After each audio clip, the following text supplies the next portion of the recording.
This I wanna nail sports to the bone. Top blogger, top YouTube channel. No matter which sports, here we got it covered. Subscribe and hit the notification bell. What's up, sports to the bone family? What's up guys? Welcome back to another video. Alright, so in this one we have two stories in particular that I want to take a look at real quick. We see where the Ashes series is up and running. We had the first day of the first test, and we know the Ashes between England and Australia. This series is going on over there in Australia, and you know, a lot of excitement coming out of the first day's play. So we're going to be taking a look at that, and we're going to be finishing up the video. We're going to be talking about our sprint queen here in Jamaica, Elaine Thompson-Herah, who was issued with a diplomatic passport. So we will look at that. So let's kick things off with Ashes.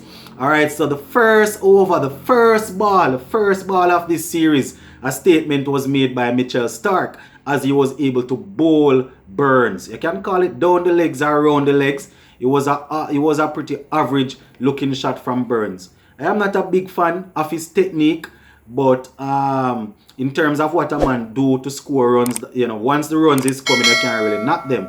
The orthodox and the correct way of batting, they have all of that in the test book, yes. But what you do to make your runs is what works for you. We'll see forward Alam, Shivnarine, Shandapal, and many other guys who weren't as orthodox, so to speak, but they were very successful at what they did. Alright, so as I said, the first day, my viewers and subscribers, Joe Root, he won the toss and he decided to bat. Don't know if he was planning on making a statement, but based on what I heard the commentators saying, even before the game started, the place was overcast. You know, seemed as if it was going to rain a little later on. I was thinking that it was the wrong decision to really bat first. You know, and it really proved to be that way because the ball was nipping around. And you know, Pat Cummins captaining Australia for the first time as a permanent captain. He didn't have that big decision to make whether to bat or to bowl first, even though he said that he would have batted first if he won the toss. Joe Root won the toss and decided to bat. As I said, Burns, his technique, it wasn't too good. Let me just say the shot was an awful shot. He stepped way across his half stump, left his leg stump exposed. Mitchell Starc came with a full straight delivery aimed at the leg stump and was able to knock it back. I don't know, it could have been a plan where they said, here what, we're gonna look at bowling fast, quick, and try and get the ball to move a little bit at his leg stump because we know he's going to be stepping across and thing. One of the ugliest technique I would have seen since I am watching cricket, but not going to knock a man technique. Anyways, the first hour of play, they were actually down very bad, my viewers and subscribers. England, they were actually 24 for 3. I think it was at the end of the first hour of play. They went after lunch at 59 for 4.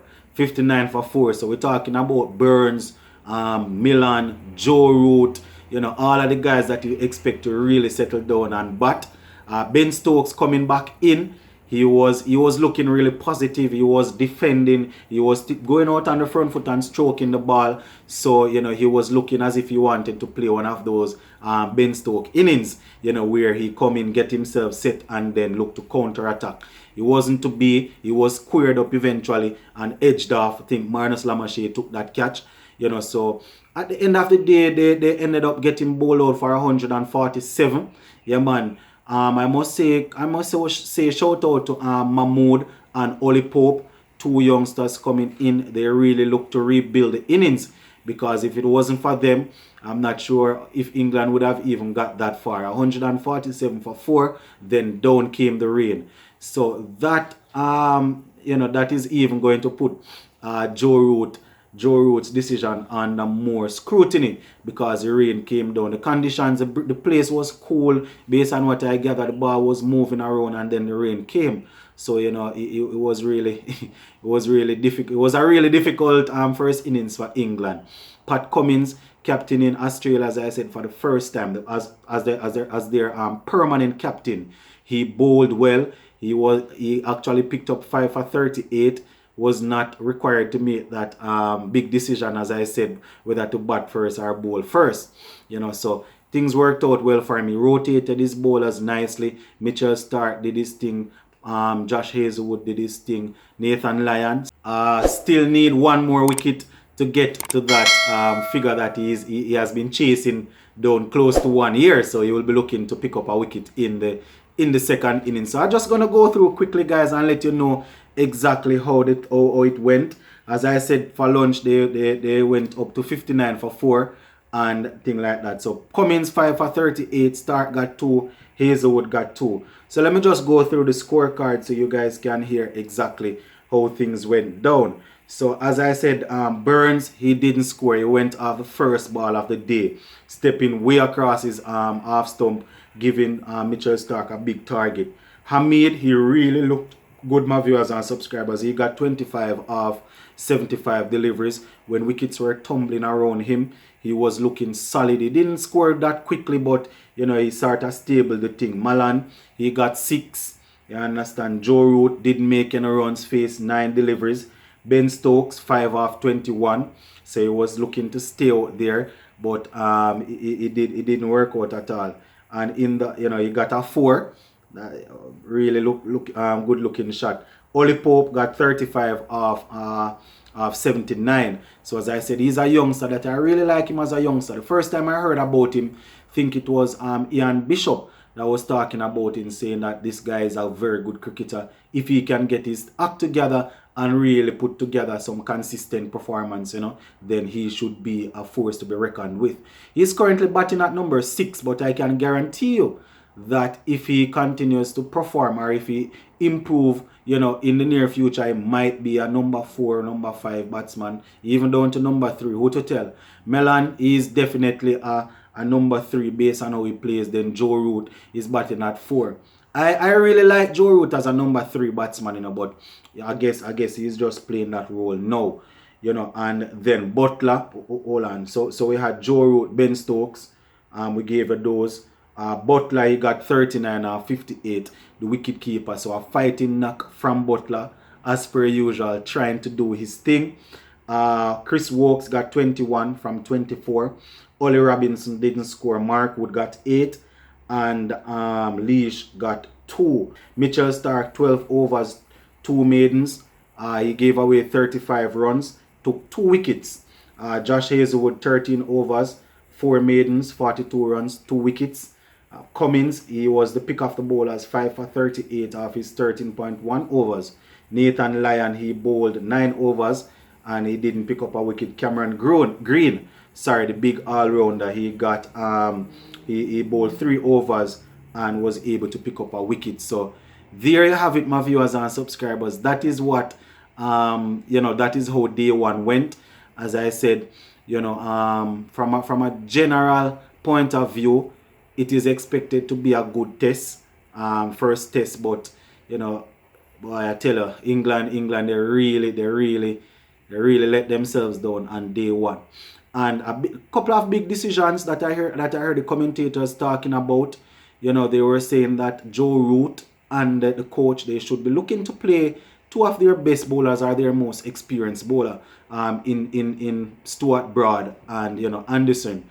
You know, instead of going out there with Mark Wood and the other guys and then saying, all right, we'll bring in Stuart Broad and thing in the next game based on the conditions or the ground that the game will be played. You know, but it is what it is. Australia, they will need to go and get those runs, because as they always say, runs on the board is runs on the board. 147, Australia will now need to go and get that.